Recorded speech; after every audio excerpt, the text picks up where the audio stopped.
Hey guys, tonight we begin with a handful of medieval troublemakers who managed to ruin things for the rest of humanity, sometimes permanently. So before you get comfortable, take a moment to like the video and subscribe, but only if you genuinely enjoy what I do here. And let me know in the comments where you're tuning in from and what time it is for you. It's always fascinating to see who's joining us from around the world. Now, dim the lights, maybe turn on a fan for that soft background hum, and let's ease into tonight's journey together. For centuries, jousting was the medieval equivalent of NASCAR. Loud, dangerous, and mainly watched by people hoping someone would die. Knights lined up on horses, lowered their lances, and charged at each other like unpaid interns competing for visibility. The crowd cheered, the trumpets blared, and the church quietly prayed the whole thing would end before anyone important exploded. Enter King Henry II of France, athletic, proud, and blessed with the survival instincts of a pigeon near a windmill. In 1559, he decided to celebrate his daughter's wedding the way medieval kings always celebrated things, by endangering himself in public. The plan was simple: one more joust, one more display of royal masculinity, and maybe a few flattering portraits afterward. Everyone told him not to. His doctors warned him. His wife begged him. And Nostradamus, the actual Nostradamus, had literally written a prophecy predicting Henry would die in a duel with a splinter through the eye. Which, in fairness, is about as subtle as a cosmic sticky note saying, "Don't joust." But Henry wasn't one to take advice. He was a king. He'd survived wars, revolts, and French cuisine. What could possibly go wrong? He picked his opponent, Gabriel de Montgomery, the captain of his guard, and, crucially, a man whose job description was, "Keep the king alive." So naturally, the king challenged him to a deadly sport with pointed sticks. The first 2 rounds went fine. Cheers, applause, 0 fatalities. Then came the third pass. Montgomery's lance struck Henry square in the head, splintering on impact. One jagged piece found a gap in the king's helmet and buried itself deep in his eye socket. The crowd went silent. Someone fainted. Someone else probably tried to sell snacks. Henry was dragged away, half conscious, but still insisting he was fine. The medieval version of, "It's just a scratch." 10 days later, after what historians politely call experimental medicine, he died in spectacular agony. France immediately banned jousting. Other countries followed. The era of shining armour and glorious tournaments ended not with a bang, but with one man proving that even kings shouldn't play with sharp objects. And so, thanks to one royal adrenaline junkie, Europe traded its lances for diplomacy, which, ironically, hurt just as much, only slower. Monks were supposed to be humble, the medieval embodiment of self-denial, silence, and regret. But even in the quietest monasteries, human stupidity found a way in, and few stories capture it better than the monk who accidentally turned self-love into arson. It began in a Benedictine monastery somewhere in 14th century France, a place where the daily schedule consisted of praying, copying manuscripts, and pretending not to hate everyone. Among the monks lived Brother Pierre, young, handsome, and apparently blessed with cheekbones sharp enough to cut parchment. Pierre had one fatal flaw. He was obsessed with his reflection. Mirrors in monasteries weren't common. Mostly polished brass or bits of metal good enough to tell you if you'd shaved or accidentally joined the heretics. But Pierre had somehow acquired one, and he used it religiously, pun intended. Every night he'd sneak into the washroom to admire himself, adjusting his tonsure like a medieval influencer prepping for divine selfies. And then came the night of the incident. Candlelight, reflection, and ego, a dangerous trio. Pierre leaned closer, practicing his pious but approachable look, and somehow knocked his candle into the hay flooring. Within minutes, his vanity project turned into a 5-alarm monastery barbecue. The monks woke to chaos, smoke, shouting, and Brother Pierre running around shirtless, holding his mirror like it was a sacred relic. The abbey was half burned before dawn. The abbot, bald, furious, and smelling faintly of smoke, had seen enough of both fire and self-reflection for one lifetime, So he did what medieval leaders did best. He banned the problem. Mirrors were declared tools of vanity and forbidden in the monastery. For decades afterward, monks shaved by touch, dressed by faith, and went to confession for pride of jawline. The ban spread to other orders. Some even claimed mirrors were portals for demons, which, to be fair, was a better PR spin than Brother Pierre's bad aim. And so, because one vain monk couldn't stop flirting with himself, mirrors became sinful, monasteries got darker, and medieval Europe added another item to its long list of things we don't trust anymore. It wasn't about faith. It was about fire safety. Falconry was the medieval equivalent of owning a sports car, expensive, flashy, and entirely useless, unless you wanted everyone to know you had money. Nobles spent fortunes training hawks and falcons to swoop dramatically through the air and occasionally bring back dinner. It was elegant, prestigious, and slightly terrifying. Then came Lord Geoffrey of Kent, a man whose defining feature was confidence unaccompanied by competence. Geoffrey was determined to stand out among the noble hunters. Falcons, he decided, were overrated. Too common, too mainstream. What he needed was something different, something that screamed, "I am a visionary, but also, I might be an idiot." Enter the owl. Now, owls are nocturnal, solitary, and terrible at teamwork. Basically, the medieval equivalent of your co-worker who refuses to use group chat. But Geoffrey, undeterred by nature, insisted his owl, Beatrice, would revolutionize falconry. He even claimed owls were smarter and more dignified than falcons, which is the kind of thing people say before history proves them wrong. During a royal hunt, Geoffrey unveiled his masterpiece. Dozens of nobles gathered, wine in hand, ready to watch this new age of birding. Geoffrey raised his arm. Trumpets sounded. Beatrice blinked slowly and did absolutely nothing. Owls, after all, hunt at night. So Geoffrey did what all idiots do when reality disagrees. He doubled down. He waved his arm, shouted, and finally startled the poor bird into flight. Unfortunately, Beatrice chose the worst possible target, the royal chaplain. The owl swooped, screeched, and clawed at his tonsure like a feathery demon. Horses panicked. Someone screamed witchcraft. The king's horse bolted, and within seconds, the most dignified hunting party in Europe had collapsed into medieval slapstick. The chaplain, bleeding but alive, declared the owl a servant of the devil. Geoffrey tried to defend her, but it was hard to sound convincing when your noble bird was still trying to eat the bishop's hat. The royal council quickly issued a decree: no owls at hunts. Ever. They were banned from tournaments, royal gardens, and courtly display. And that was that. One nobleman's need to be special turned the owl, nature's quiet philosopher, into a symbol of chaos. Somewhere Beatrice is still hooting, unbothered, waiting for nightfall. And an apology. Medieval Europe wasn't exactly known for style. Most people owned one outfit, one bath per season, and one dream, not dying of dysentery. But among the nobility there was one accessory that truly separated the fashionable from the faithful: the crackle. Named after Krakow, these shoes featured absurdly long, pointy toes that curled upward like they were trying to stab heaven. The longer your points, the higher your status.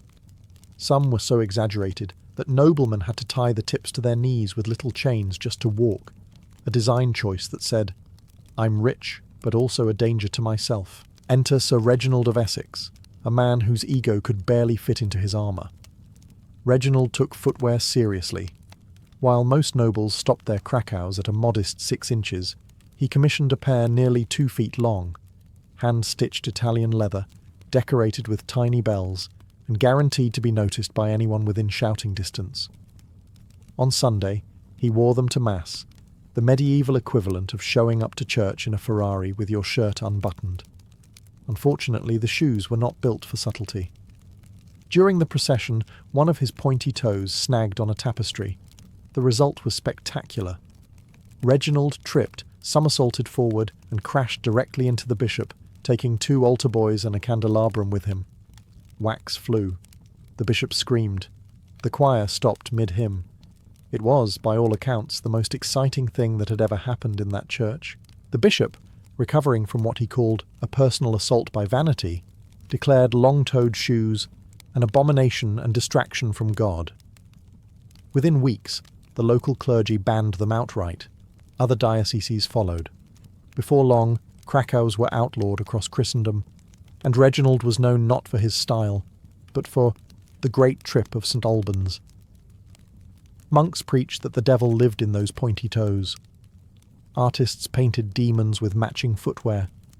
And for the first time in history, fashion literally became a sin. Reginald tried to argue it was just an accident, but no one believed him. Pride, they said, always comes before the fall. And sometimes the fall happens right in front of the bishop. The Middle Ages had two great passions, piety and partying, often at the same time, and nothing captured that bizarre balance better than the Feast of Fools, an annual festival that was supposed to mock pride and remind everyone of humility.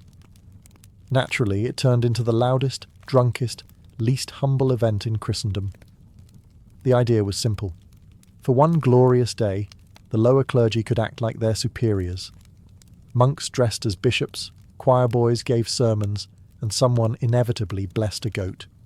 The point was to laugh at the absurdity of human vanity. The result, however, was humanity's absurdity. Period. Enter Brother Roland, a monk who took fool as a personal challenge. He wasn't just participating in the Feast of Fools. He wanted to win it. He stole the bishop's robes, put sausages in the censer instead of incense, and began blessing the congregation with what one witness described as greasy enthusiasm. The smell alone could have converted an atheist. The crowd roared with laughter. Wine flowed. Someone juggled communion wafers. For a brief, glorious moment, the cathedral felt less like a house of God and more like a medieval comedy club. Then the actual bishop walked in. Imagine the look on his face. Centuries of theology, hierarchy, and holy authority, all undone by a monk waving pork at his parishioners. The bishop didn't speak. He just stared, the way a man stares at a barn that's already on fire. The next morning, the church held a meeting, which is medieval for someone's about to be punished. The Feast of Fools was officially condemned as blasphemous and detrimental to clerical dignity. In some places, the penalty for holding one was excommunication. And just like that, centuries of laughter vanished. The church bells that once rang for joy now rang for guilt. All because one monk thought the Eucharist needed more protein. Brother Roland was reassigned to a remote monastery in the Alps, a fate worse than death, since the only entertainment there was silence and snow. The Feast of Fools never returned. Humour was deemed dangerous, and the Middle Ages carried on, solemn, sanctimonious, and forever suspicious of sausages. Royal courts loved jesters. They were the medieval version of stand-up comedians, except instead of hecklers, they had executioners. A good jester could make the court roar with laughter. A bad one could make the king roar for the guards. It was, quite literally, a tough crowd. At the court of King Henry I of England, there lived one such man, Roland le Fool, clever, witty, and tragically unfiltered. Roland's job was simple: keep the monarch entertained and, ideally, alive with laughter. Unfortunately, he was also a man who didn't know when to stop. Henry was famously touchy about two things: his power and his baldness. Everyone knew this. It was medieval common sense, like not sitting too close to the trebuchet. But one night, after a royal feast and several too many goblets of wine, Roland made the fatal error of combining alcohol, confidence, and comedy. He approached the king, bowed dramatically, and said, "Your Majesty, I dreamt last night that I saw a shining crown upon your head." The room chuckled. Even Henry smiled. Roland, encouraged, added, "Though I think it was just the reflection off your scalp." Silence. The kind of silence that makes you wish for a time machine. The courtiers froze. The musicians stopped. Somewhere, a servant pretended to die just to escape the tension. Henry's smile collapsed like a poorly built fortress. The next day, Roland was arrested for slanderous mockery of royal dignity, which in plain terms means you made fun of the boss. The punishment was swift and horrifyingly creative. His tongue was cut out to prevent further comedy. Henry then issued a decree banning all jokes at the expense of the monarchy. Laughter in the royal court became a dangerous act, a reminder that in medieval politics, humour was treason-wearing bells. From then on, jesters played it safe. Their routines were limited to juggling fruit and pretending to fall down. The golden age of medieval wit died that night, silenced by one man's ill-timed roast. And so, thanks to Roland le Fou, the English court discovered the first rule of comedy: never punch up when up can have you executed. In medieval Europe, the legal system was less about evidence and more about endurance. If two people disagreed, the simplest solution was obvious: hand them weapons and let God decide. This was trial by combat, justice, but with more blood loss. The idea was straightforward. Two opponents would meet in an open field, each claiming divine backing.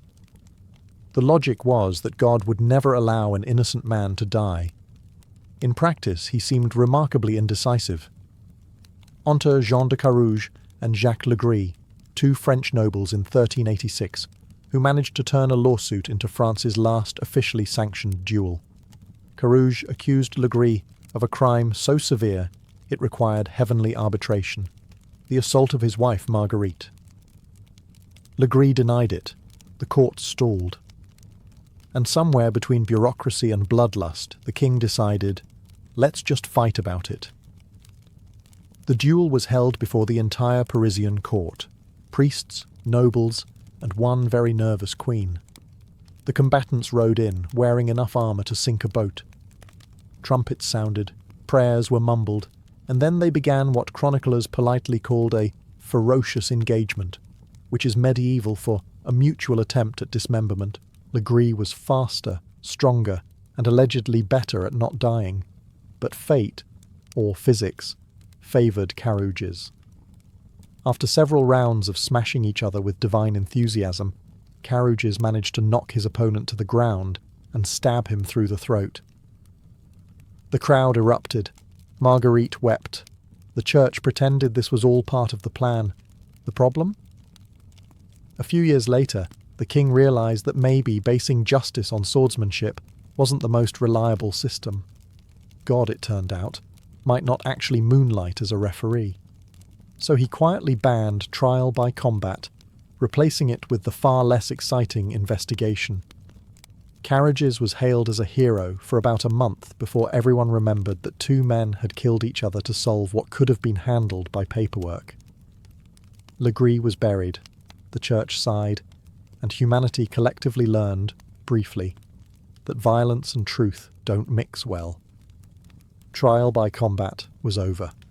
Lawyers, unfortunately, were just beginning. Before plumbing, soap, and common sense, public bathhouses were the pride of medieval cities. They were warm, social, and most importantly, didn't smell like everything else in Europe. Families, travellers, and merchants all gathered in steaming wooden tubs to wash away sin, dirt, and the plague, in that order. For a while, everything was perfectly innocent. Men and women bathed together, separated only by a polite nod to modesty and a few strategically placed buckets. It was wholesome, peaceful, almost hygienic. Then came Lord Alaric of Burgundy, a man so spectacularly bad at behaving that he single-handedly turned cleanliness into a moral crisis. Alaric was rich, bored, and deeply committed to being terrible in public. One summer evening, he attended the local bathhouse and brought company. Not his wife, not even someone's wife, several someone's wives. Contemporary accounts say he arrived perfumed, laughing, and underdressed for penance. Within an hour, the bathhouse had transformed from a public utility into the kind of scene that would have made even Dionysus blush. Unfortunately for Alaric, the local bishop's servant was also there. probably just trying to take a normal bath like a normal person, and ran out screaming. The church launched an investigation, which was medieval code for "we already know who did it." The fallout was biblical. Sermons condemned the unholy mingling of flesh and filth. Alaric was fined, excommunicated, and forced to build a chapel as penance. And as for everyone else, mixed bathing was banned across the region. Overnight, bathhouses emptied. Men and women were ordered to bathe separately, or better yet, not at all. The moral panic spread faster than fleas. Soon, cities across Europe followed suit. Priests claimed water opened the pores of the soul, making it easier for temptation to sneak in. By the 15th century, bathing itself was viewed with suspicion. Cleanliness, ironically, became dirty. And so, because one noble couldn't control himself in warm water, an entire continent decided to live in filth for centuries. The smell of the Middle Ages wasn't destiny, it was bureaucracy. Thanks to Lord Alaric, the phrase sinful indulgence forever included the act of basic hygiene. In the Middle Ages, bread wasn't just food, it was survival, currency, and occasionally a projectile. For the average peasant, it was the one thing standing between them and a dirt-based diet. But whenever humans rely on something, another human inevitably finds a way to ruin it. Enter Thomas the baker, a man whose business sense was as stale as his bread. London, 1327. Times were hard, flour was expensive, and Thomas had an idea so bad it could only end in legislation. He began padding his loaves with rocks, not pebbles, not gravel, rocks, small enough to hide in the crust, heavy enough to fool a scale, and cheap enough to make a profit. The result? Customers were literally breaking teeth. One unfortunate merchant cracked a molar so loudly that the town bailiff heard it from across the market square. Word spread faster than plague gossip. Thomas was dragged before the city officials, who examined the evidence, a loaf so heavy it could double as a weapon. Now, medieval courts weren't known for subtlety. The solution to fraud was usually hanging, mutilation, or public humiliation. But since Thomas's crime involved bread, they decided to get creative. He was tied to a post, forced to wear a fake loaf on his head, and pelted with his own inventory. It was justice, but with carbs. Afterward, the council passed a new law to prevent future culinary treason. Bakers would now be required to add one extra loaf to every dozen sold, a safeguard against shortchanging, or in this case, dental assault. Thus was born the baker's dozen. Ironically, this act of greed gave birth to one of the most generous traditions in commerce. Every honest baker in London now had to give away free bread, all because Thomas couldn't resist turning lunch into shrapnel. He faded into obscurity, though his legend lived on. The man who made honesty mandatory by being spectacularly dishonest. And somewhere in a medieval tavern, a toothless peasant probably raised a mug and muttered, "At least we got more bread out of it." So next time you buy a dozen donuts and get 13, thank a medieval fraudster with rocks for morals, and even worse for baking skills. If you think church music is boring now, imagine it before anyone discovered melody. For most of the Middle Ages, hymns were basically holy mumbling, slow, monotone chants designed less to inspire and more to make you forget you were alive. The church liked it that way, predictable, orderly, emotionally bankrupt. Then came Brother Antonius, a monk in 13th century Burgundy with too much imagination and too little supervision. Antonius had grown tired of the same Gregorian drones echoing through the stone halls. So, one night, while everyone else was reciting their Kyrie Eleison for the millionth time, he decided to add flair. He sang a second note. It was a harmony, just one note above the main chant, perfectly innocent by modern standards. But to medieval ears, it was like inventing jazz in a monastery. The other monks froze mid-prayer, staring at him as though Satan himself had joined the choir. Someone dropped a candle. The abbot fainted, and Antonius, blissfully unaware of the crisis he'd just caused, thought, that sounded kind of nice. The next day he tried it again, this time with enthusiasm. 2-part harmony, then 3. Before long, he had half the choir experimenting with tone, pitch, and rhythm. It was, by medieval standards, a full-blown musical revolution. The problem was that anything new in the Middle Ages was automatically suspected of heresy. Word reached the bishop, who arrived with the kind of seriousness usually reserved for plagues. After listening to one rehearsal, he declared the harmonies an affront to divine simplicity, and accused Antonius of summoning worldly pleasure into holy sound. In other words, music was cancelled. Polyphony, the use of multiple notes, was officially banned in several monasteries. For decades, the church returned to its safe, flat chants. Harmony was sinful. Emotion was suspicious. And Brother Antonius? He was reassigned to a silent order, which, given his talents, was either cruel irony or divine comedy. Centuries later, musicologists would hail him as an accidental pioneer, the man who brought colour to a monochrome world and got exiled for it. In the end, his great sin was simple. He made the church sound alive. And for medieval Europe, that was one note too many. Medieval London was a city of wood, straw, and optimism, an architectural combination that practically begged for fire. Add in the average peasant's attention span, and you had a recipe for annual disaster. But one fire in particular stood out, the one that made city officials finally say, enough. It began, as all great medieval tragedies do, with a man named Geoffrey, who was just trying to do his job badly. Geoffrey was an apprentice blacksmith, enthusiastic, clumsy, and one misplaced spark away from historical fame. One chilly evening in 1212, he decided to stay late in the workshop. His master had warned him, "Don't leave the forge unattended." Geoffrey naturally heard, "Please, definitely leave the forge unattended." He struck the iron, stoked the flames, and then remembered. He was hungry.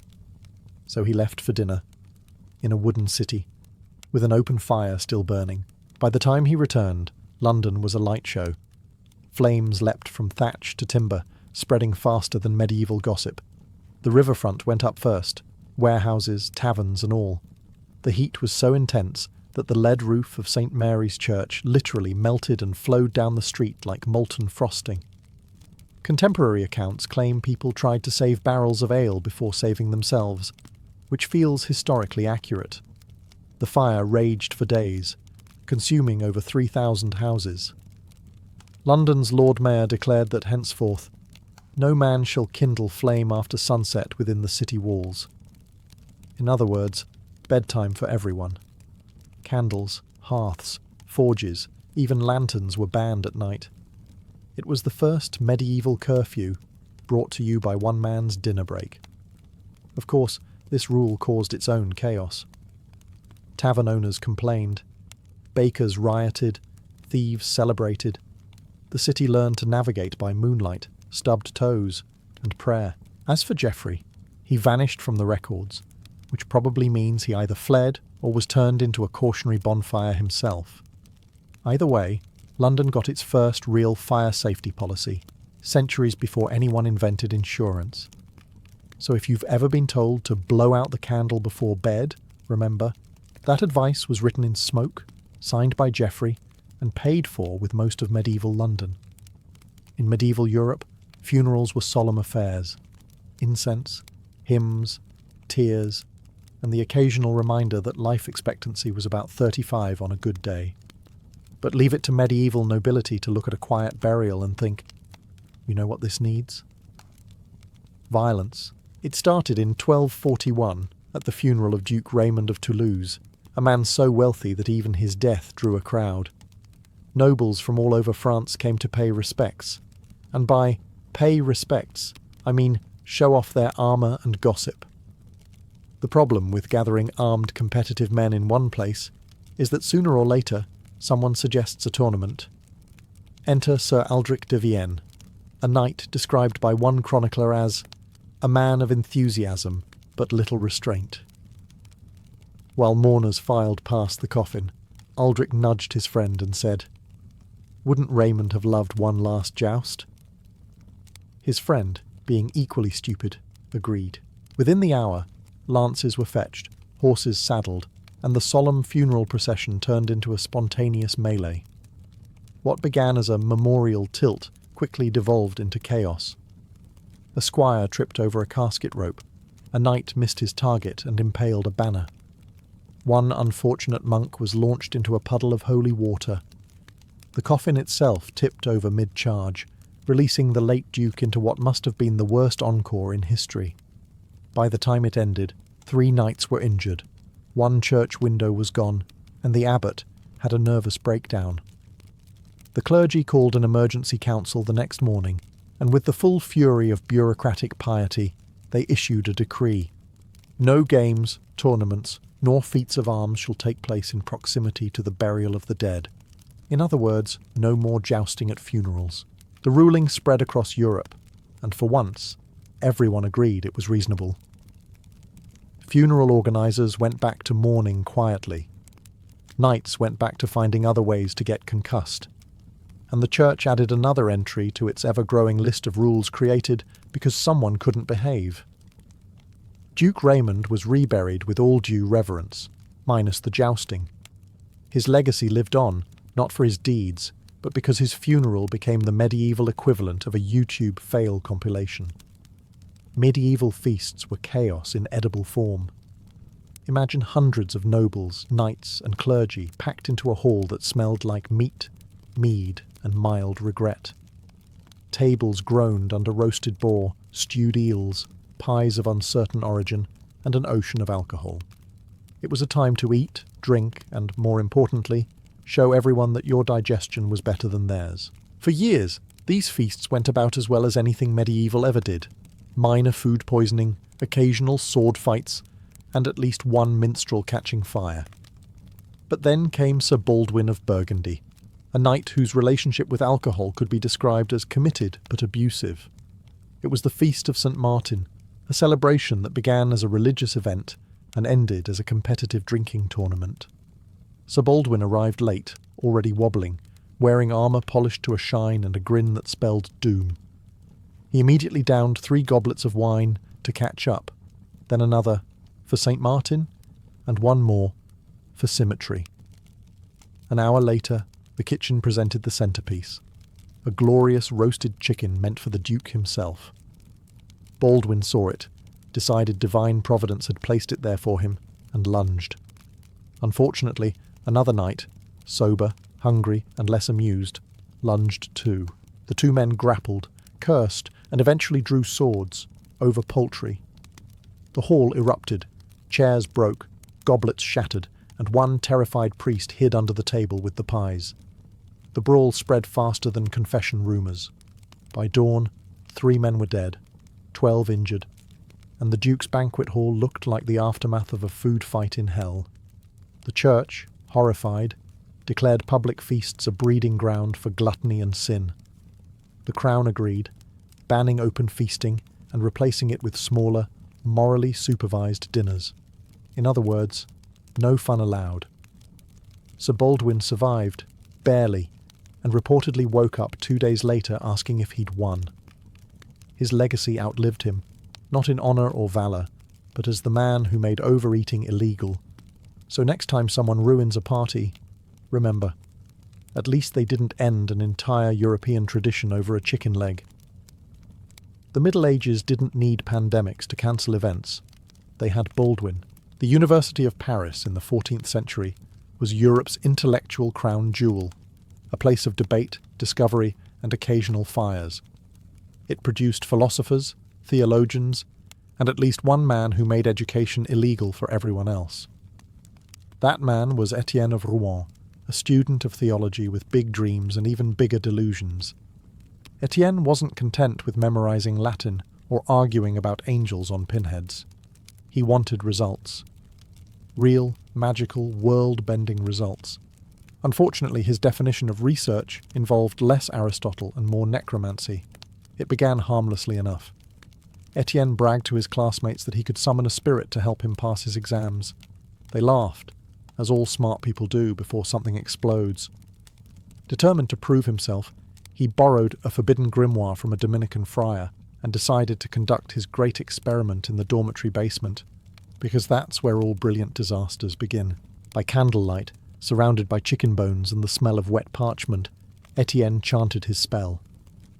At first, nothing happened. Then the temperature dropped, the candles flickered, and something began to growl from under the floorboards. Accounts vary on what exactly emerged. Some say a demon, others a very angry cat. Either way, Etienne screamed, tripped, and kicked over a lamp. The result? One collapsed staircase, 2 terrified scholars, and a building that burned for 2 days. When the smoke cleared, Etienne was found singed but alive, clutching the book and insisting it almost worked. The university disagreed. The rector banned the study of all occult and infernal arts on campus, declaring that the pursuit of wisdom shall not involve sulphur. Other universities quickly followed suit, outlawing astrology, alchemy, and anything that made professors nervous. Etienne was expelled, excommunicated, and later rumoured to be tutoring peasants in applied invisibility, which probably meant hiding from creditors. The church cited his fiasco as proof that unchecked curiosity leads to ruin, a moral they've been repeating ever since. And that's how one over-eager student turned magic from a subject of study into a sin. Universities traded spells for syllabi, and Europe entered a new era of safe, unimaginative scholarship. All because Etienne tried to cheat on his finals, with Satan as his study partner. Every kingdom had a bard, the medieval version of a YouTuber with a lute. They sang heroic ballads, flattered nobles, and occasionally slipped in jokes sharp enough to get them killed. But one bard went too far, and in doing so, made sure nobody in England ever laughed freely again. His name was Thomas of Norwich, a wandering musician known for his quick wit and poor sense of self-preservation. Thomas had entertained the courts of England for years with harmless humour, mostly about monks, merchants, and the French. But in 1314, King Edward II gave him a new audience, and his final mistake. Edward wasn't exactly popular. He had just lost disastrously at Bannockburn, his nobles hated him, and his love life was the talk of every tavern. In short, the perfect subject for a comedy set. Thomas, apparently unaware of the term too soon, decided to perform his latest song, The Ballad of the Cowardly King. The lyrics were clever, the rhyme impeccable, and the crowd howled with laughter for about 30 seconds. Then the room went quiet, the kind of quiet that only happens when everyone suddenly remembers they enjoy breathing. Edward didn't laugh. He didn't even blink. He simply turned to his guards and said, "Arrest the musician." Thomas was dragged from the hall mid-rhyme. The next morning, the king issued a decree banning any verse, song, or public utterance bringing dishonour upon the crown. It was the medieval equivalent of deleting the comments section. Minstrels across the realm panicked. Some rewrote their songs to be purely flattering. Others fled to Scotland, where jokes about English kings were considered national treasures. As for Thomas, he wasn't executed, which frankly was merciful by medieval standards. Instead, he was banished from every royal court in England, condemned to perform only in taverns. He spent his remaining years singing about love, wine, and hypothetical monarchs who resembled no one in particular. His ban lived on. Satire became dangerous, humour became heresy, and kings learned that nothing travels faster than a good insult, except maybe an arrest warrant. Thomas of Norwich vanished from history soon after, but his legacy endures. The man who proved that in the Middle Ages it wasn't the sword that killed, it was the punchline. In most corners of ancient Greece, the arrival of a baby girl brought sighs of quiet resignation. Daughters were destined for weaving, marriage, and obedience, background figures in the grand drama of their fathers and brothers. But in Sparta, the cradle rocked to a different rhythm. When a Spartan girl entered the world, she was not judged by her gender, but by her strength. At birth, midwives inspected her body, checking her limbs, her cry, her vitality. If she appeared weak or sickly, she faced the same grim fate as any unfit boy: exposure on the slopes of Mount Taygetus. In this harsh system, mercy bowed before survival. Sparta's creed was simple: only the strong should live.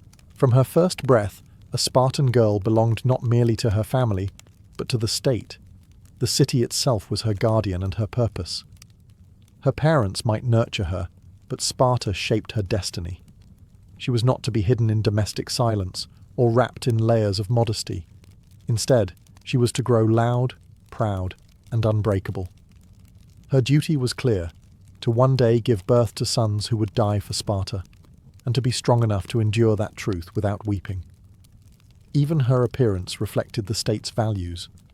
While Athenian women were pale from staying indoors, Spartan girls tanned under the open sky. Their hair was kept short for practicality, their limbs hardened from constant motion. The body was a weapon, and it had to be trained. They ran, they wrestled, they threw the javelin, and they learned rhythm through dance, not for vanity, but to cultivate control and precision. In Sparta, beauty was measured in symmetry, not softness, in vitality, not fragility. From childhood, Spartan girls heard the same words repeated in the agora and the home alike. You give birth to warriors, not cowards. That sentence was both a compliment and a command. The city expected its daughters to be fearless, outspoken, and loyal above all else. Their strength was the foundation of the state's survival, because without resilient mothers, there could be no resilient soldiers. And thus, from infancy, every Spartan girl was born not just into a family, but into a mission. From the moment a Spartan girl could walk, her world became a living arena. Childhood in Sparta was not defined by dolls or domestic lessons, but by running tracks, wrestling grounds, and communal instruction. While boys entered the agoge, the harsh military training system, girls underwent their own version of discipline, guided not by soldiers, but by the state's philosophy. The belief was simple and absolute. Strong women produced strong sons. The female body was not a symbol of frailty, but a vessel of civic power. Every lesson, every race, every competition was a rehearsal for the greatest responsibility Sparta demanded: motherhood in service to the state. A typical day for a young Spartan girl began at dawn. She would rise to the sound of commands echoing from the boys' training fields, and join other girls for group exercises. There were no veils, no embroidery, no soft corners. Barefoot, they ran along the Eurotas River, learning to breathe through pain and heat. They wrestled one another, developing both strength and stamina. They hurled the discus and the javelin, competing with ferocity usually reserved for men in other city-states. The aim was not sport, it was transformation. By mastering her body, a girl mastered her mind. Education extended beyond the physical. Spartan girls were also taught music, poetry, and the laws of Lycurgus, the legendary lawgiver who shaped the Spartan constitution. Singing together in choruses during festivals, they learned rhythm, unity, and public confidence. Their songs praised courage and mocked cowardice, reinforcing the city's values in every lyric. Through these public performances, young women gained a rare form of social power in the ancient world: visibility. Unlike Athenian women who lived behind high walls, Spartan girls stood in public, laughed, sang, and competed before men without shame. The community watched them grow, not with indulgence, but with expectation. Every gesture was seen as a reflection of the city's ideals. Teachers encouraged boldness in speech and endurance in spirit. A Spartan girl was told to look a man in the eyes and to speak her mind with clarity and pride. Childhood was not a prelude to obedience, it was an initiation into strength. By adolescence, she had already learned the art of discipline, resilience, and controlled pride, the cornerstones of what it meant to be a daughter of Sparta. In Sparta, the female body was not to be hidden or softened, it was to be perfected. Physical excellence was seen as sacred duty. A Spartan girl's training began early and intensified through her teenage years. She ran over hills, sprinted across fields, and swam in the cold waters of the Eurotas River. Wrestling, discus throwing, and javelin practice toughened her muscles and sharpened her reflexes. There was no shame in sweat or bruises. They were marks of honor. To the Spartan mind, every sinew of strength she gained meant a stronger generation to come. She was a future mother of soldiers, and weakness was treason. Unlike in Athens or Corinth, where modesty confined women to the household, in Sparta, physical training took place outdoors, often in public. It shocked visitors from other Greek cities. They whispered of immodesty and indecency, horrified to see girls exercising without the concealment of long robes. But Spartans dismissed such criticism. To them, the human body was not a source of shame, but a symbol of discipline. They believed the gods favoured symmetry and health, not frail elegance. The sculpted form of a Spartan woman was proof of divine and civic order. Training was relentless. Girls raced against one another in contests that mirrored the men's Olympic events: short sprints, long jumps, discus, and wrestling matches. Victors were crowned with wreaths and celebrated publicly. Even losing was not disgraceful. Cowardice was. The state rewarded effort, not outcome. This constant movement built not only muscle, but also endurance and confidence. It made them fearless, agile, and aware of their physical limits, and more importantly, how to overcome them. The rhythm of their training shaped their identity. When their brothers returned from the agoge covered in scars, the girls greeted them not with pity, but with pride. They understood pain as part of the same sacred duty. In Sparta, men and women were two halves of the same ideal: strength in service of the state. Physical fitness was never vanity. It was patriotism in flesh and bone. Through this rigorous education, Spartan girls became living monuments of discipline, their bodies the temples in which the strength of Sparta itself was preserved. If the body was Sparta's weapon, the mind was its blade. Spartan girls were trained to sharpen both. Physical training forged strength, but mental discipline gave it direction. From childhood, girls learned to control emotion, suppress fear, and think logically. They were not sheltered from harsh truths, death, war, or loss, because those realities defined their existence. They grew up hearing that their brothers might die in battle, their fathers might never return, and that their role was not to mourn, but to endure. Emotional restraint became second nature. A Spartan girl learned to stand tall, speak directly, and face adversity without trembling. Education in Sparta included more than athletics. Girls were taught literacy, an uncommon privilege for women in the Greek world. They learned to read, write, recite poetry, and debate. This intellectual education was not aimed at turning them into philosophers, but into women capable of raising disciplined, intelligent citizens. They studied the laws of Lycurgus, the founding principles of Spartan society: equality among citizens, self-control, and devotion to the state. These ideas became moral commandments, drilled into memory through repetition and song. Public speaking, too, was a valued skill. Spartan girls were trained to express themselves clearly and confidently, a quality that astonished outsiders. They did not lower their eyes or speak softly as Athenian women were expected to do. Instead, they looked men directly in the face and spoke their thoughts without hesitation. Spartan men admired such boldness. It was seen not as arrogance, but as integrity. The city wanted women who could instruct their sons in courage and discipline, and such instruction required a strong voice. Mockery was another weapon of the Spartan mind. During festivals, girls sang choral songs that ridiculed cowardice among men. These verses were not idle teasing, they were moral enforcement. To be mocked publicly by women for cowardice was a disgrace worse than defeat in battle. Thus, women's words became instruments of social control, shaping behaviour through both admiration and shame. In this way, the Spartan girl's intellect became as vital as her strength. She was trained to command respect, not only through muscle, but through wit, composure, and unshakable clarity, a mind as disciplined as her body. When a Spartan girl reached her late teens, her transformation from athlete to woman came through a ritual unlike any other in Greece. marriage by contest, not consent. Spartan weddings were strange, even violent by other city-states' standards. The bride's head was shaved, her garments exchanged for a man's cloak, and she was left alone in the dark. The groom, after a communal meal with his comrades, would sneak away to meet her secretly. This act symbolized the merging of equals, not the domination of one over the other. Marriage in Sparta was less about romance and more about breeding strength. The state did not celebrate affection, it celebrated endurance, fertility, and discipline.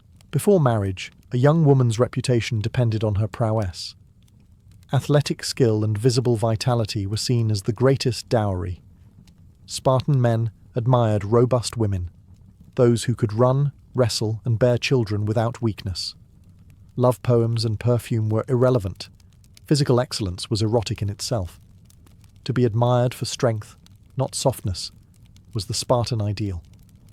And yet, these marriages carried a peculiar emotional distance. Husbands often continued to live in barracks until their 30s, visiting their wives only in secret. This separation was intentional. It kept their passion fierce, their discipline intact, and ensured that desire remained an exercise of willpower, not indulgence. Infidelity, by contrast, carried less stigma in Sparta than elsewhere in Greece. The state's priority was not personal virtue, but healthy offspring. Older men might allow younger warriors to father children with their wives if it promised strong heirs. The practice shocked outsiders but reflected Sparta's ruthless pragmatism. Every womb belonged in essence to the state. For the women themselves, marriage did not mean submission. A Spartan wife retained authority in the household, managed estates, and oversaw helot labourers, while her husband served in the military. Far from being silent homemakers, they were administrators of property and preservers of lineage. Their independence astonished and scandalized Greek visitors, who saw in Sparta a world turned upside down, where men died for the city and women kept it alive. Marriage in this society was not an end to freedom, but its continuation through duty, a covenant between two disciplined souls serving the same unyielding god, Sparta itself. To be a mother in Sparta was not a quiet domestic affair, it was the most sacred and demanding duty a woman could fulfill. From the moment of birth, motherhood was treated as an act of civic devotion. A Spartan woman's worth was measured not by beauty, wealth, or charm, but by the strength and courage of her children. Bearing sons who could serve and die for the city was her highest honour. Yet motherhood here did not soften her, it hardened her further. Spartan mothers were expected to face childbirth without fear, to endure pain in silence, and to greet the cries of newborns not with tenderness, but with pride. Every child born in Sparta was a potential warrior, and every woman was a guardian of that destiny. From the cradle, a mother began shaping her child's spirit. "Come back with your shield, or on it," she would one day tell her son before battle. Words that became a national motto. Such phrases were not poetic exaggerations. They were spoken truths. A Spartan woman who mourned too publicly, or who wept excessively for her fallen son, was shamed. Her grief was expected to be silent, dignified, and laced with pride. The city demanded not tears, but legacy. Even the way mothers raised daughters reflected the same principle. They did not teach submissiveness, but resilience. Spartan girls were told stories of women who had sent multiple sons to war and rejoiced in their bravery. They learned that weakness was not just personal failure, but a civic flaw. The ideal mother was not merely a nurturer, she was a living emblem of self-control and strength. Her voice moulded the ethos of the home just as the agog moulded the men. These women also wielded surprising authority. While their husbands served in distant campaigns, Spartan mothers managed property, helots, and family affairs with full autonomy. Their control over estates gave them financial power unseen elsewhere in Greece. But with that power came immense pressure. To uphold Spartan values, to ensure discipline never faltered, and to raise children worthy of the ancestors. To be a Spartan mother was to live in permanent service to the state, balancing affection with austerity. In her endurance, Sparta found its eternal strength. While Spartan men spent most of their lives in the barracks or at war, it was the women who managed the city's wealth. This unusual circumstance transformed Spartan society into one of the few in the ancient world where women held genuine economic power. They owned land, controlled estates, and oversaw vast numbers of helot labourers. By some estimates, women possessed nearly 40% of all Spartan property, an unthinkable figure in the rest of Greece. To outsiders, it looked like chaos. To Sparta, it was efficiency.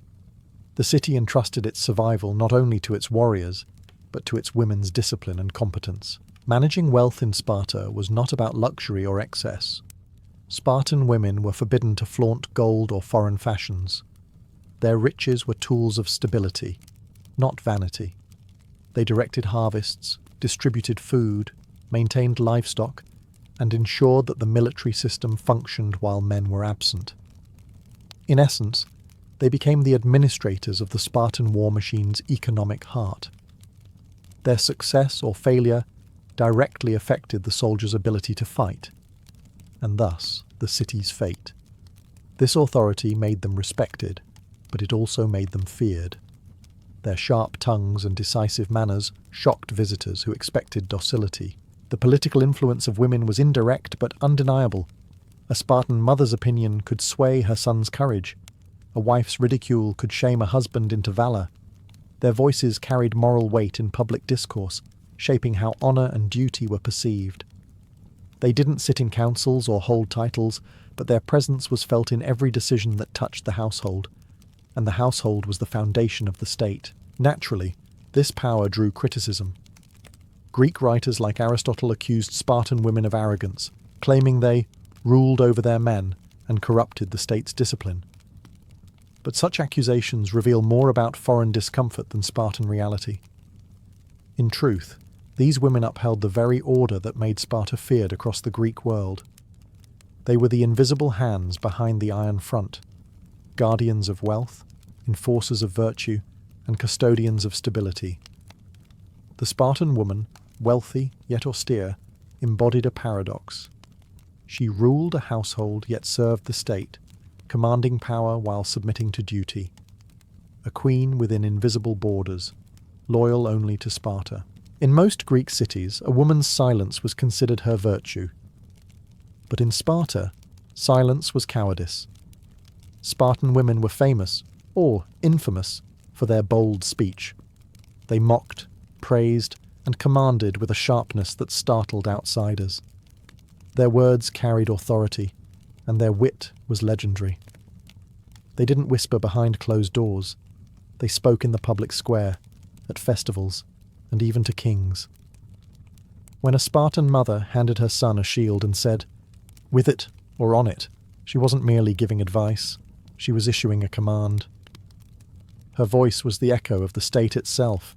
The education of Spartan girls in rhetoric, music, and poetry prepared them for this public presence. Festivals like the Gymnopedia and the Hyacinthia featured women's choruses that sang before crowds, weaving moral lessons into song. These performances were not entertainment. They were civic speeches disguised as art. The choruses praised bravery and mocked cowardice, using ridicule as a weapon to reinforce Spartan values. A man who faltered in battle risked more than death. He risked hearing his name sung in scorn by the women of Sparta. Even kings were not immune to their judgment. Queen Gorgo, wife of King Leonidas, was known across Greece for her sharp intelligence and fearless speech. When a foreign woman once asked why Spartan women were the only ones who ruled their men, Gorgo replied, "Because we are the only ones who give birth to men." Her words captured the essence of Spartan femininity, proud, unapologetic, and rooted in duty rather than submission. Gorgo's voice, like those of countless unnamed women, reflected a society that valued moral clarity above obedience. Speech, in Sparta, was a form of discipline. Women's words were expected to be concise, clever, and cutting, just like the blades their sons carried. Their language forged unity, their songs preserved tradition, and their criticism maintained courage. Through words alone, they upheld the moral spine of the city. Outsiders saw insolence, Spartans saw integrity. To speak truth boldly, even to men of power, was not rebellion, it was service. In their voices, Sparta heard its conscience, sharp as iron and steady as the rhythm of marching feet. When Sparta finally fell, its armies defeated and its glory dimmed, the legacy of its women endured longer than its walls. Historians and poets across Greece continued to speak of them with awe and unease.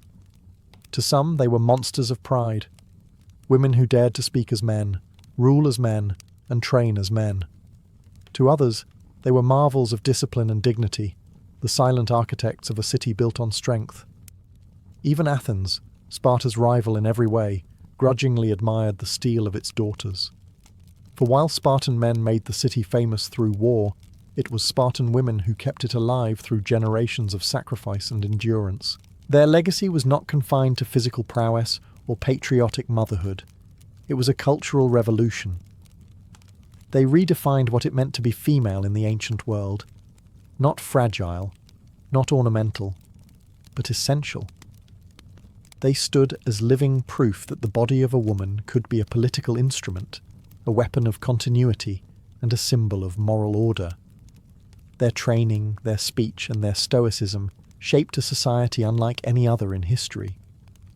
Sparta's daughters were not taught submission. They were taught symmetry of body, mind, and spirit. Even centuries later, their influence lingered in myth and memory. Travellers who visited the ruins of Sparta would hear tales of mothers who sent 5 sons to war and rejoiced when all fell bravely. They would see statues of women standing tall beside hoplites, not behind them. The image of the Spartan woman became both legend and warning, a reminder of the power a society grants when it demands strength from all its citizens, not just its men. In a world where most women were confined to shadows, the Spartan woman walked in daylight. Her body was trained, her mind disciplined, her voice respected. She lived not for luxury, but for purpose, to uphold the fragile balance of a warrior state that depended as much on her fortitude as on the men's swords. Though the city that created her is long gone, her legacy endures as one of history's most radical experiments, a civilization that built its power not just on warriors, but on the women who made warriors possible. Beyond the golden gates of Topkapi Palace, past the tiled courtyards and marble fountains, there lay a forbidden world that few men ever saw, the imperial harem. To foreign ambassadors, it was whispered about as a paradise of pleasure, filled with exotic women serving the sultan's desires. But those who truly understood the empire knew that behind those silk curtains was not a playground of passion, but a battlefield of politics. Every glance, every whisper, every favour could shift the balance of power in the Ottoman court. The harem was not merely a household, it was an empire within an empire. At its heart lived hundreds of women from across the known world, Circassians, Georgians, Greeks, Persians, Ukrainians and Arabs, each brought to the palace as tribute, captives or gifts. Most arrived as frightened teenagers, stripped of family and freedom, yet some would rise higher than any vizier or general. Because inside the harem, the sultan's affection was only the beginning. True survival required intelligence, charm, and an understanding of intrigue that rivaled any minister's cunning. The harem was organized like a military structure, each woman assigned a place in its hierarchy. At the bottom were the odalisques, the servants, girls who swept marble floors, tended lamps, and dressed their superiors. Above them were the concubines, chosen for their beauty or wit, waiting for a chance to catch the sultan's eye. Those who succeeded might become favourites, their chambers adorned with silk and silver, their names whispered throughout the palace. Yet, each promotion came with peril. A wrong word, a jealous rival, or a shift in the sultan's favour could end a woman's fortune overnight. Above all others reigned the Valide Sultan, the sultan's mother. Her authority was absolute within the harem, her word law even to her son. She controlled the staff, oversaw education, and arranged marriages within the royal household. The Valide Sultan was the silent architect of dynasties, her power rivaling that of any grand vizier. To understand the Ottoman court, one had to understand her influence, the invisible hand guiding the throne. Behind jewelled screens and velvet cushions, she ruled not through force, but through mastery of human ambition. In the harem, power was soft-spoken, perfumed, and absolutely deadly. Every woman's journey in the Ottoman harem began at the lowest tier, as an odalisque. The word meant chambermaid, but within those marble walls, it carried far heavier meaning. Odalisques were not courtesans or companions. They were servants, the invisible machinery of the Sultan's private world. Most were young girls, purchased or gifted to the palace from across the vast Ottoman territories, Circassia, Georgia, Greece, Albania, or the Balkans. Torn from their homes, they were brought into a world where obedience meant survival, and silence was a language of its own. The harem was their universe, and its rules were absolute. Each odalisque was assigned to a mistress, perhaps a concubine, a favourite, or a royal princess, whom she would serve loyally. They cleaned, dressed, bathed, and waited on their superiors from dawn until dusk. In time, the most disciplined and graceful among them could earn a promotion to higher ranks, but disobedience or clumsiness meant demotion, or worse, expulsion from the palace, a fate considered worse than death for those who had once breathed the air of Topkapi. Despite their status as servants, odalisques were not neglected. They were carefully educated and trained to fit the empire's refined aesthetic. Tutors taught them music, poetry, manners, embroidery, and the art of movement. The palace physicians ensured they stayed in perfect health while eunuchs oversaw their discipline. Beauty was not enough. A girl had to embody poise, intelligence, and grace. The Sultan's court demanded more than decoration. It demanded perfection. The possibility that one day the Sultan might notice her, even in passing, kept many odalisques alive with quiet hope. But beneath that hope simmered rivalry. Every girl knew that one fortunate glance from the Sultan could elevate her above hundreds of others. Behind gentle smiles, envy brewed like poison. Friends could become enemies overnight. Whispered gossip could decide a future. And yet, within this fragile order, alliances also formed, small sisterhoods of survival among the powerless. The odalisque's life was both a cage and a ladder. For most, it ended in quiet service. But for a rare few, it became the first step on a path toward unimaginable influence, a climb from servitude to sovereignty, one silken step at a time. From among hundreds of odalisques, a select few were elevated to a new and perilous rank, concubine of the Sultan. This promotion was not merely a privilege, it was an initiation into the empire's most dangerous game. To become a concubine meant being chosen, not for service, but for the possibility of intimacy with the ruler of the world's most powerful Islamic empire. Yet this honour was as much a burden as it was a dream. For the moment, a girl caught the Sultan's eye. Her life was no longer her own. She belonged to him, body and soul, and her worth would now be measured by her ability to please, to charm, and ultimately, to produce an heir. The chosen concubines underwent a complete transformation.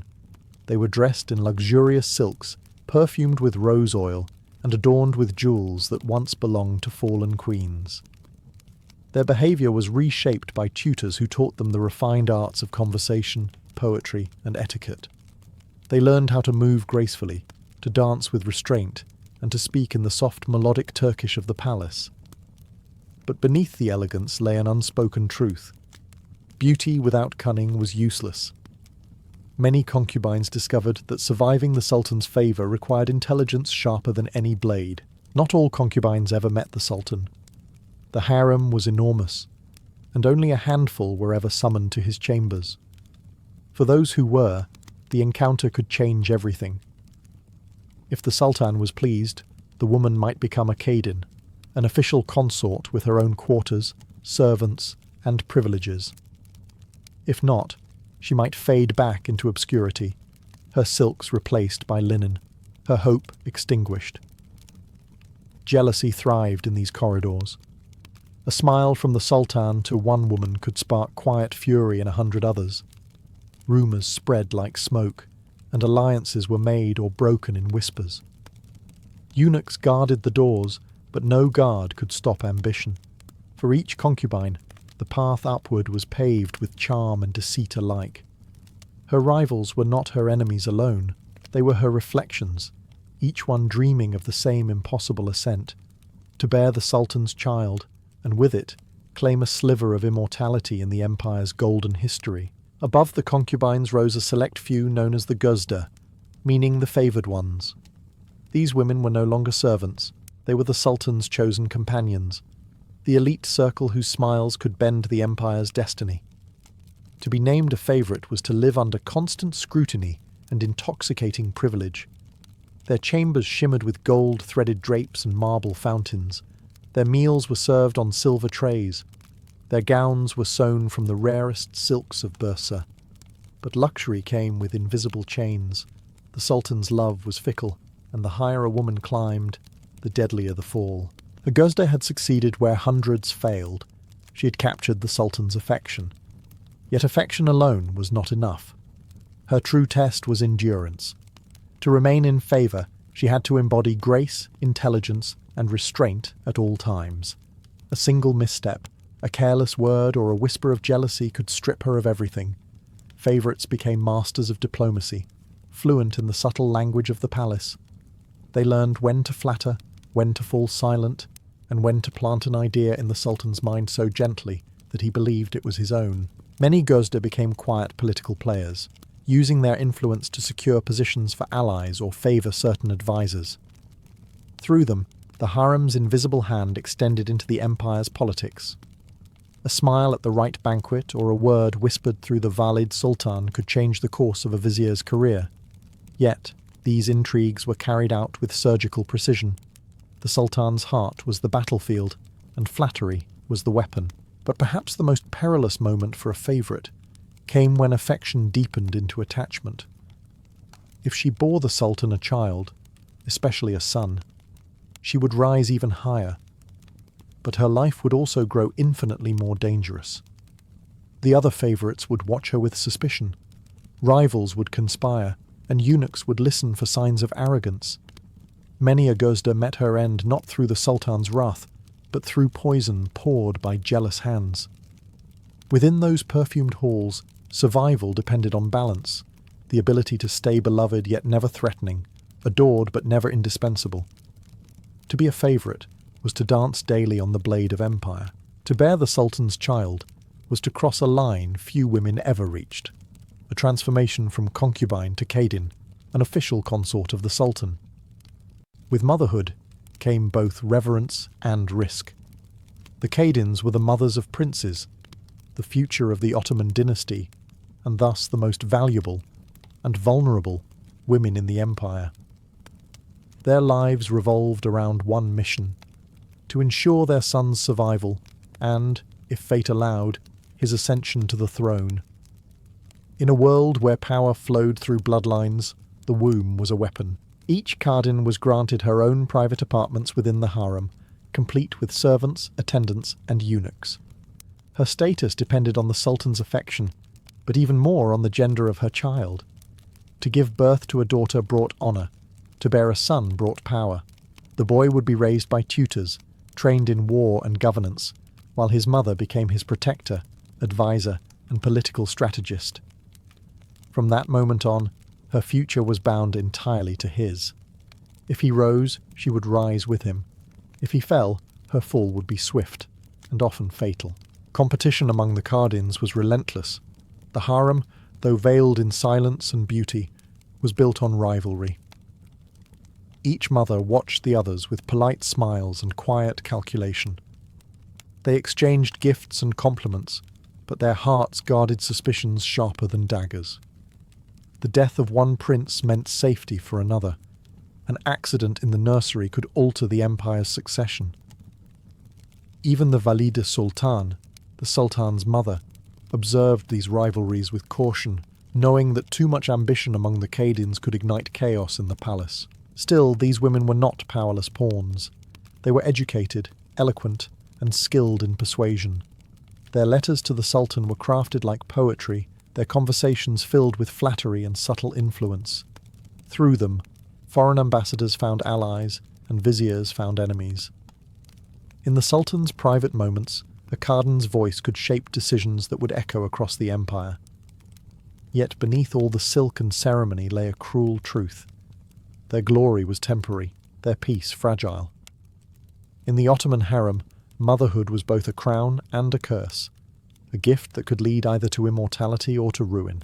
At the very summit of affection stood the Haseki Sultan, the Sultan's chief consort, his official favourite, and often the mother of his most beloved children.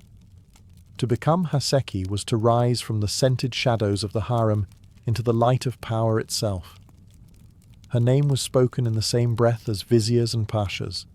Her influence reached beyond the harem's latticed walls and into the empire's political heart. Yet the path to this title was paved with brilliance, calculation, and often blood. The word Haseki meant the chosen one, and the woman who bore it was unlike any other in the harem. She had captivated the Sultan not just through beauty, but through intellect, composure, and timing. Her days were spent in a delicate balance of love and politics, comforting the ruler of an empire while subtly shaping his decisions. No official decree could name her as ruler, yet her whispers could decide wars, marriages, and executions. She was the invisible vizier of the Sultan's heart. Her chambers were palaces within palaces. Adorned with Iznik tiles and perfumed gardens, they symbolized her unparalleled status. Dozens of odalisks and eunuchs attended her every need.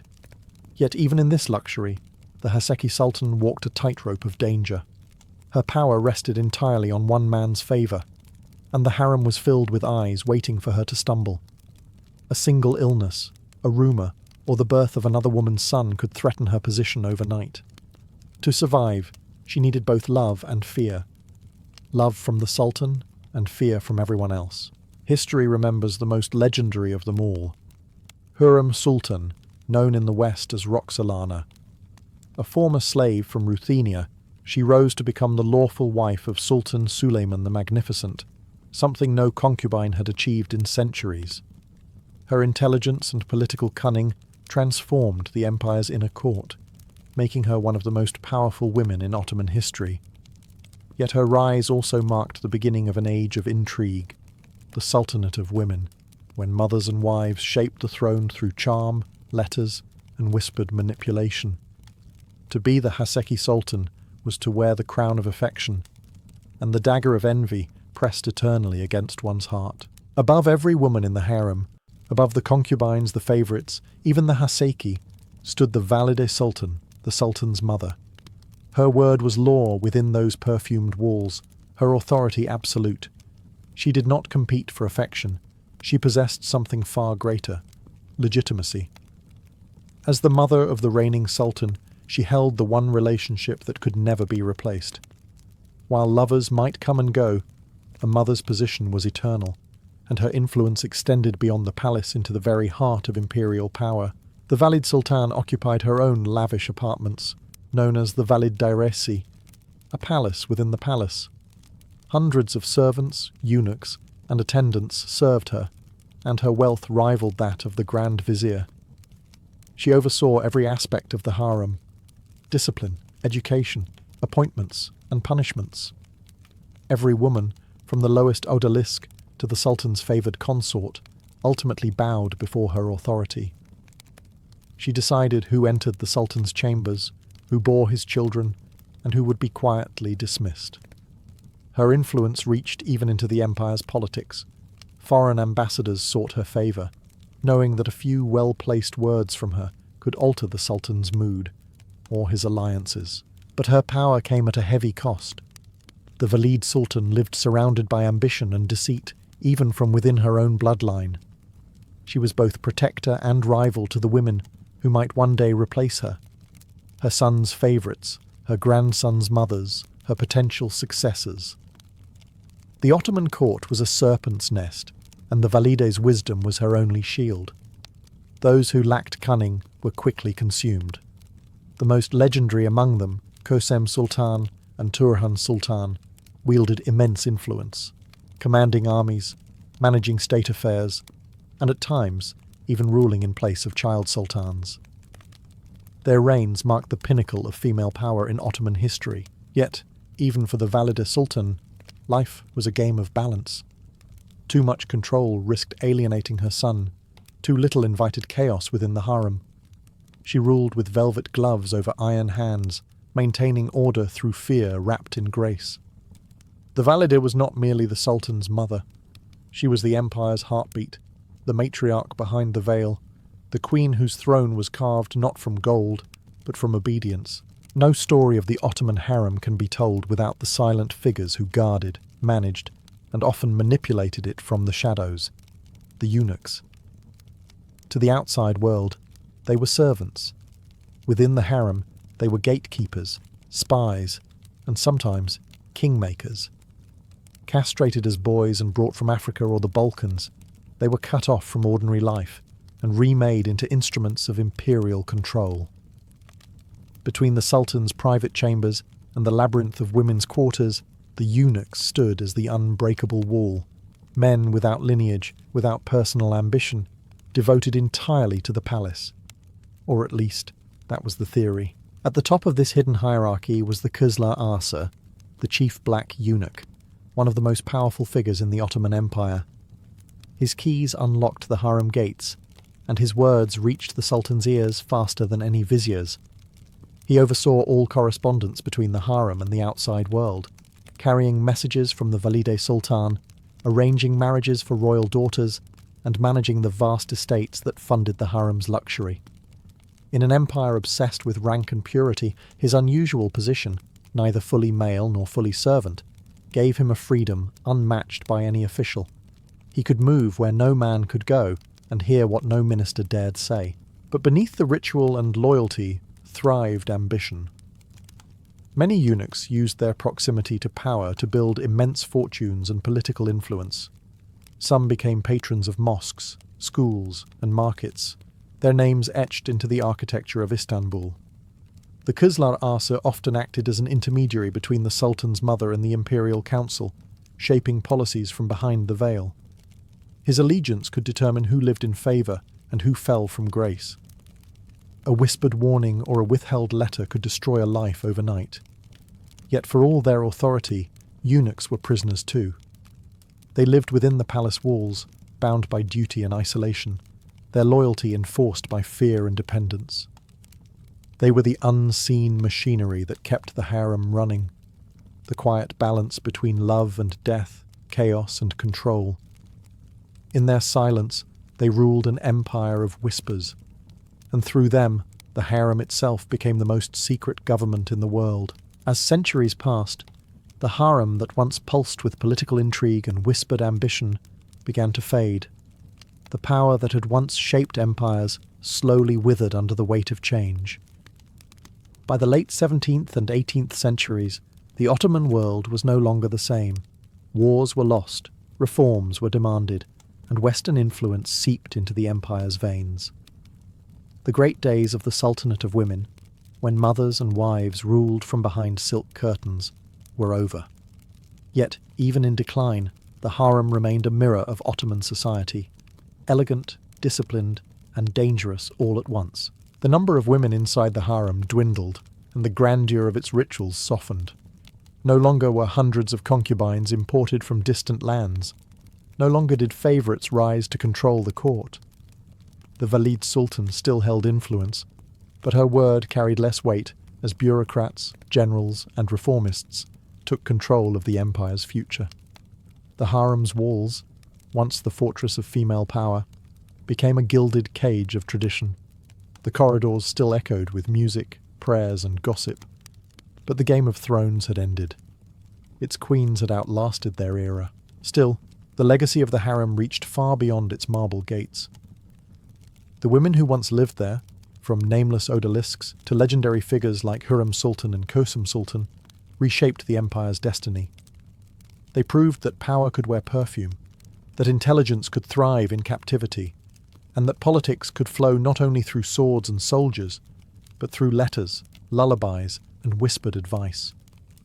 Their descendants carried fragments of that legacy into the modern age, an unspoken memory of women who ruled unseen. When the Ottoman Empire finally crumbled in the early 20th century, the last harem women were quietly released, their titles dissolved, their silks replaced by simple garments. Some married, some vanished into anonymity, and others lived out their final days in melancholy dignity, watching a world they once ruled disappear forever. Yet history could not erase their shadows.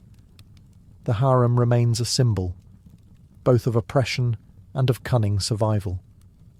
It was a prison for many, a throne for a few, and a world where ambition, beauty and danger coexisted behind the soft flutter of a curtain.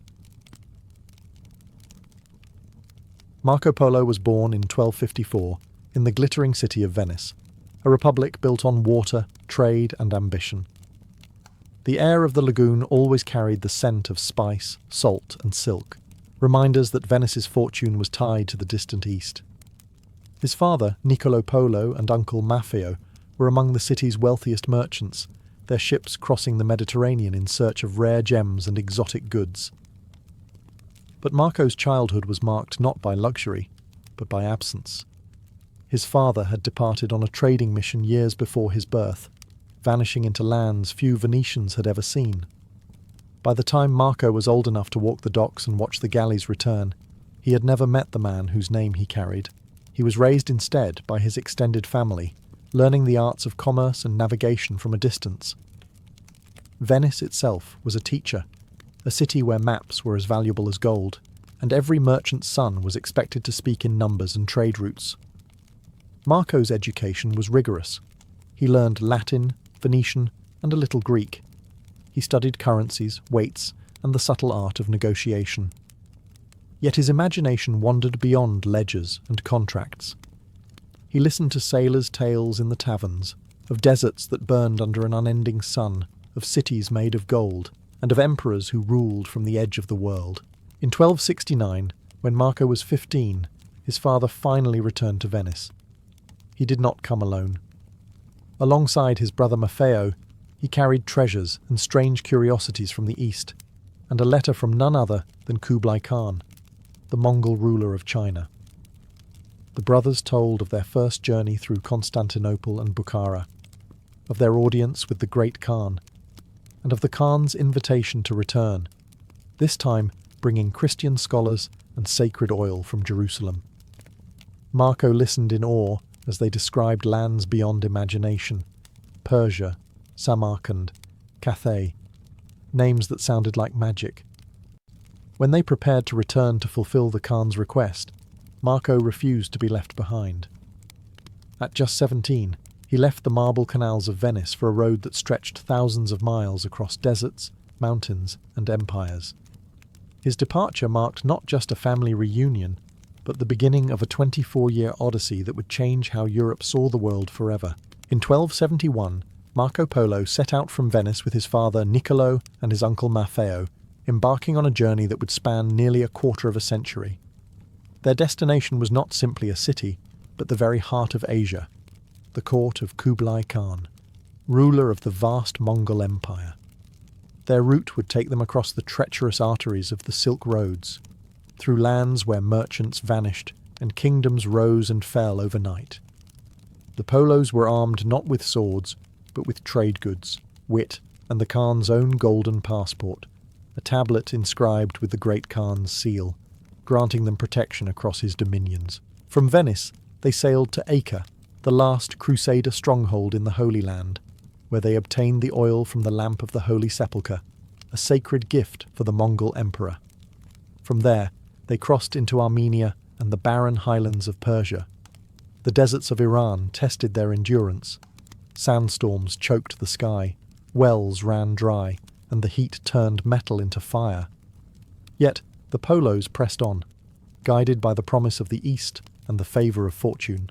They followed ancient caravan routes lined with ruins, remnants of cities destroyed by Genghis Khan's conquests. In Hormuz, they considered sailing to China, but the ships were too fragile for such a perilous voyage. Instead, they chose the overland route through the heart of Asia, a decision that would define their legend. The path ahead led them through the Pamir Mountains, where thin air and blinding snow reduced even the strongest men to exhaustion. Marco later wrote that in those high passes, the fire burned black and no birds flew, so great was the altitude. Beyond the mountains lay the endless sands of the Taklamakan Desert, a place travellers called the Sea of Death. Winds howled across shifting dunes, and phantom voices were said to lure wanderers to their doom. The Polos survived only by following the stars and the footprints of their camels. Along the way, Marco's eyes opened to the vast diversity of the world: Persian astronomers, Turkic nomads, Buddhist monks, and Muslim scholars. For a young Venetian merchant, the journey became more than trade.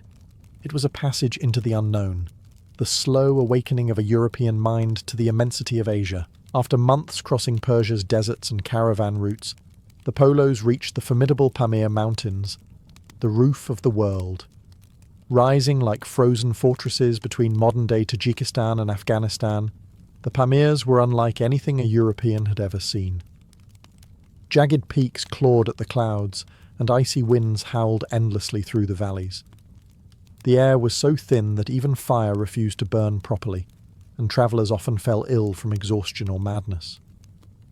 For Marco, still in his teens, it was a brutal introduction to the sheer scale of Asia and the fragility of human endurance in its face. Caravans moved slowly through narrow passes laden with goods from far-off lands: jade from Khotan, silk from China, and spices from India. Snowstorms buried trails overnight, and avalanches could erase entire groups of travellers without a trace. The Polos learned to trust their guides, weathered men who could read the shifting moods of the mountains like scripture. At night, they camped under stars brighter than any in the Venetian sky. Marco later described the heavens above the Pamirs as so near that one could imagine touching them. It was here that the young Venetian began keeping detailed notes of geography, customs, and landscapes, observations that would later astonish Europe. As they descended from the heights, the world changed again. The harsh silence of snow gave way to the wind-swept plains of Central Asia. They entered lands once ruled by Genghis Khan. Vast stretches dotted with Mongol jurs, felt tents, grazing herds, and campfires flickering like stars upon the earth. In Samarkand and Kashgar, Marco encountered the crossroads of civilizations, cities where Persian, Chinese, Indian, and Arab merchants bartered in a dozen languages. Mosques stood beside Buddhist shrines, and caravanserais offered rest to travellers from every corner of the world. Here, Marco learned the rhythm of the Silk Road, days of hardship broken by nights of hospitality. He observed Mongol riders who could loose arrows while galloping at full speed, and Persian astronomers who charted the heavens with instruments unknown in Europe. The journey had ceased to be a mission of trade. It had become an education. The world was no longer a flat map to Marco. It was alive, vast, and infinitely layered. Every mile carried him further from Venice, and closer to the heart of the Mongol Empire. After nearly 4 years on the road, the Polos finally reached Chengdu, better known to the west as Xanadu, the summer capital of Kublai Khan. For Marco, it was like stepping into a dream carved from gold and jade. The palace shimmered with marble walls, gilded roofs, and gardens so vast they seemed endless. Streams ran between pavilions, and tame lions and leopards lounged beneath blossoming trees. The Khan's palace, Marco would later write, was the greatest and most magnificent that ever was. But what truly captivated him was not the wealth. It was the ruler himself. Kublai Khan, grandson of Genghis Khan, was unlike any monarch Marco had ever imagined. He ruled an empire that stretched from the Pacific Ocean to the Black Sea, the largest the world had ever known. Yet he received the Polos not as conquerors might, but with the calm curiosity of a scholar. The great Khan had long been fascinated by Europe, and their arrival fulfilled a promise made years before. Niccolo and Maffeo had once assured him they would return with Christian emissaries. Though the priests they brought turned back in fear, the Khan welcomed the Polos with open arms, intrigued by their courage and their knowledge of trade, languages, and far-off Christendom. Marco, with his youthful charm and keen observation, quickly attracted the Khan's attention. The Mongol ruler recognized intelligence when he saw it, and soon began to test the young Venetian with questions about the West, its kings, its faiths, and its technologies. Impressed, Kublai appointed Marco as an emissary within his vast court. From that moment, Marco was no longer a mere traveller. He was a servant of the most powerful man on earth. Life at the Mongol court was a theatre of splendour. Feasts stretched for days, with musicians from Persia, jugglers from India, and dancers from China performing under lanterns that glowed like stars. Thousands of courtiers moved in silence at the Khan's command. But beneath the grandeur lay a sense of order, discipline, and intellect. The Khan encouraged learning, debate, and innovation. Marco found himself standing at the crossroads of civilizations, witnessing the fusion of East and West long before the world even knew they could meet. Marco Polo's life changed forever when Kublai Khan appointed him as an imperial envoy, a trusted messenger of the Mongol court. It was an extraordinary honour for a foreigner, and one that carried immense responsibility. The Khan saw in Marco something rare, a quick mind, a sharp memory, and the calm courage of a born diplomat. Fluent in several languages and endlessly curious, Marco became the Khan's eyes and ears across the empire. His journeys would take him through lands that no European had ever seen, from the mountains of Tibet to the tropical kingdoms of India and Burma. The role of emissary demanded more than endurance. It required tact. Wherever Marco went, he carried the authority of Kublai's golden seal, a symbol that guaranteed him passage, food, and safety across the empire. He met governors, scholars, and generals, observing every detail of their cities, customs, and courts. In Yunnan, he marvelled at elephants clad in armour. In Tibet, he encountered monks who lived in silence, surrounded by spinning prayer wheels. In Burma, he described golden pagodas that glittered under the blazing sun. Marco recorded everything, not just the splendour, but the logic behind it, the irrigation systems, the postal stations, the paper money, and the bureaucratic precision that made the Mongol Empire function like clockwork. He was not merely a spectator, he was a bridge between worlds. His Venetian background allowed him to understand trade, while his immersion in the Mongol court gave him insight into Asian governance. Marco grasped how the empire connected merchants from the Mediterranean to the Pacific through roads guarded by Mongol soldiers and rest stations stocked with supplies. It was a network of order and intelligence that Europe could scarcely imagine.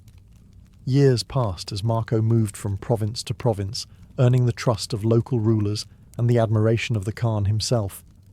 Wherever he went, he adapted, eating local food, learning local etiquette, and even adopting the flowing robes of a Chinese nobleman.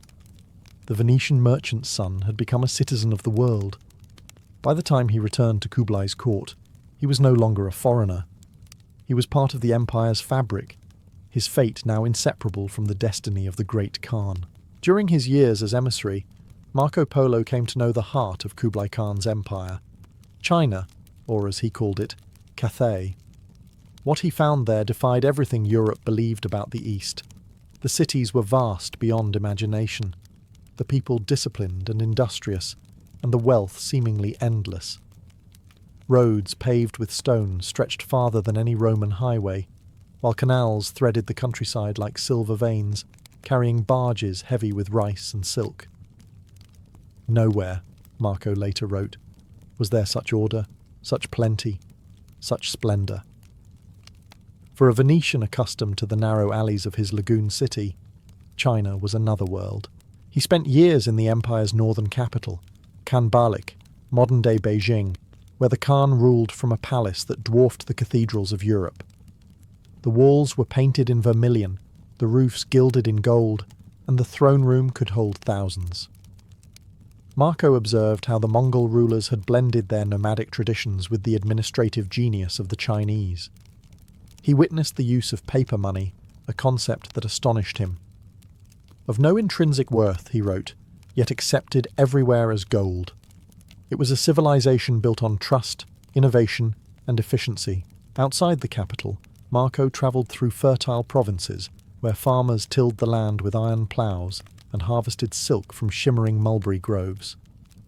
He described porcelain production in Jingdezhen, coal used for heating in northern China, and the empire's postal system, a network of horse relays so swift that messages could cross thousands of miles in days. There is nothing in Christendom to match it, he would later claim. But it wasn't only material wonders that fascinated him. He admired the philosophies that shaped Chinese life: Confucian order, Buddhist compassion, Taoist harmony. He saw how religion and governance intertwined not through force, but through balance. It was, to Marco, a revelation. An empire that ruled not by chaos, but by reason.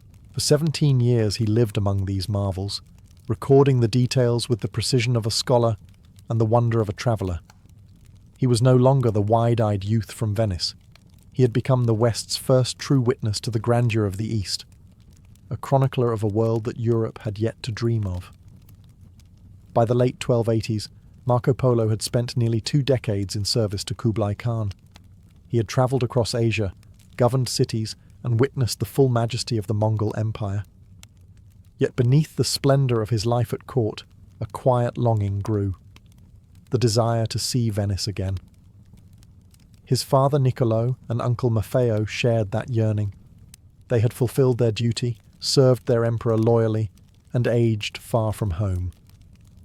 But leaving the great Khan's court was no simple matter. The Khan had grown fond of Marco and regarded the Venetians as trusted advisors. He was reluctant to let them go, fearing they might fall into the hands of rival rulers or never return. Their chance came in 1291. A Mongol princess, Kokachin, was to be sent westward to Persia to marry a prince of the Ilkhanate, another branch of Genghis Khan's descendants. The journey was perilous, and the Khan needed men he could trust to escort her safely. The Polos volunteered. After emotional farewells, Kublai reluctantly granted them permission to depart, providing them with a golden passport that guaranteed protection and supplies throughout the empire. The voyage home was long and grueling. The Polos joined a fleet of 14 ships that set sail from Zaitun, modern Quanzhou, the great Chinese port. Storms ravaged the seas, and disease spread through the crew. By the time they reached Persia 2 years later, only a handful of the original travellers survived. The princess safely reached her destination, but the Polos, though successful, were weary and aged by hardship. From Persia, they continued westward overland through Trebizond and Constantinople, following once more the routes they had taken in youth.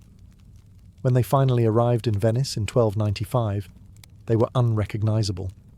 Their faces were tanned by desert winds, their clothes foreign, their chests filled with treasures, jewels, silks, and gold-threaded garments. At first, their own relatives doubted their identity, until the brothers cut open the seams of their robes, spilling out rubies and sapphires as proof of their fortune. After 24 years, Marco Polo had returned not just with wealth, but with a vision of a world far greater than Europe had ever imagined. Yet his greatest adventure, telling that story, was still to come. Peace did not greet Marco Polo upon his return. Venice was at war with its old rival Genoa, 2 merchant empires locked in a bitter struggle for control of Mediterranean trade. Marco, ever the patriot, outfitted a galley at his own expense and joined the fight. But fate had other plans. In 1298, during a naval clash near the coast of Dalmatia, his ship was captured. The man who had crossed Asia and dined with emperors now found himself chained in a Genoese prison cell. Yet it was there, not in the halls of Kublai Khan, that his true legacy would be born. Imprisonment did not break Marco's spirit. In his cell, he met a fellow inmate, Rustichello of Pisa, a writer of romantic tales and crusader legends. Rustichello was captivated by Marco's stories of the East, of porcelain cities, golden palaces, and the great Khan's empire that stretched beyond imagination. Encouraged by his cellmate, Marco began to dictate everything he had seen and learned during his 24-year odyssey. Rustichello wrote it all down in Old French, shaping it into a vivid narrative that would become Il Milione, Known later as The Travels of Marco Polo, the book was unlike anything Europe had ever read. It described lands beyond Persia and India, kingdoms of unimaginable wealth, strange customs, and advanced technologies. Marco spoke of Japan, Chipangu, where roofs were covered in gold, and of the empire's efficient postal system, where couriers rode day and night to deliver messages across continents. He recounted black stones that burned like wood, coal, paper money that held more trust than gold, and cities larger and cleaner than any in Europe. Readers were both enthralled and sceptical. Some dismissed him as a liar, others hailed him as a prophet of discovery, yet his words ignited a spark of curiosity that would shape centuries to come. Long after his release and return to Venice, the travels spread across Europe, copied by hand and translated into many languages. It became the medieval world's first true window into Asia. While Marco may have lost his freedom in Genoa, he gained immortality. His prison cell became the birthplace of a legend, a story that turned one merchant's journey into the map of the world's imagination. When Marco Polo was finally released from prison in 1299, he returned to a Venice forever changed, and he too was no longer the same man who had left its lagoons 28 years earlier. Wealthy, wise, and worldly beyond imagination, he settled back into the life of a merchant, marrying and raising a family. But his fame had already begun to outgrow the narrow canals of his homeland. Copies of the Travels of Marco Polo circulated across Europe, each retelling spreading the wonder of his discoveries further. Some readers hailed him as the messenger of the East. Others mocked him as Il Milione, the man of a million lies. Yet whether they believed him or not, his stories changed the Western mind forever. For centuries, Europe had viewed the East through myth and rumour. Lands of monsters, Prester John, and the Garden of Eden. Marco shattered those illusions. He described China not as a fantasy, but as a sophisticated civilization governed by law, wealth, and science. His accounts of paper money, coal, and road networks revealed an empire far ahead of medieval Europe. He mapped the Silk Roads and chronicled regions unknown to his contemporaries: Burma, Tibet, Sumatra, and even the court of the Mongol emperor. His writings were not merely a traveller's tales, they were the blueprint of a connected world. Scholars debated his accuracy, skeptics doubted his memory, and explorers obsessed over his roots. Among them was Christopher Columbus, who carried a well-worn copy of the Travels on his voyage to the New World 2 centuries later, convinced he could reach the lands Marco had described by sailing west. Through Columbus and those who followed, Marco's influence shaped the very age of discovery. When Marco Polo died in 1324, at the age of 70, he was asked on his deathbed if he would retract his stories. He reportedly replied, "I have not told half of what I saw." That sentence became the epitaph of his life, a testament to both his humility and his awe at the world's vastness. Marco Polo did not just travel farther than any European of his time, he expanded the boundaries of human imagination. His journey began as a merchant's errand, and ended as the spark that awakened Europe to the wonders beyond its horizon.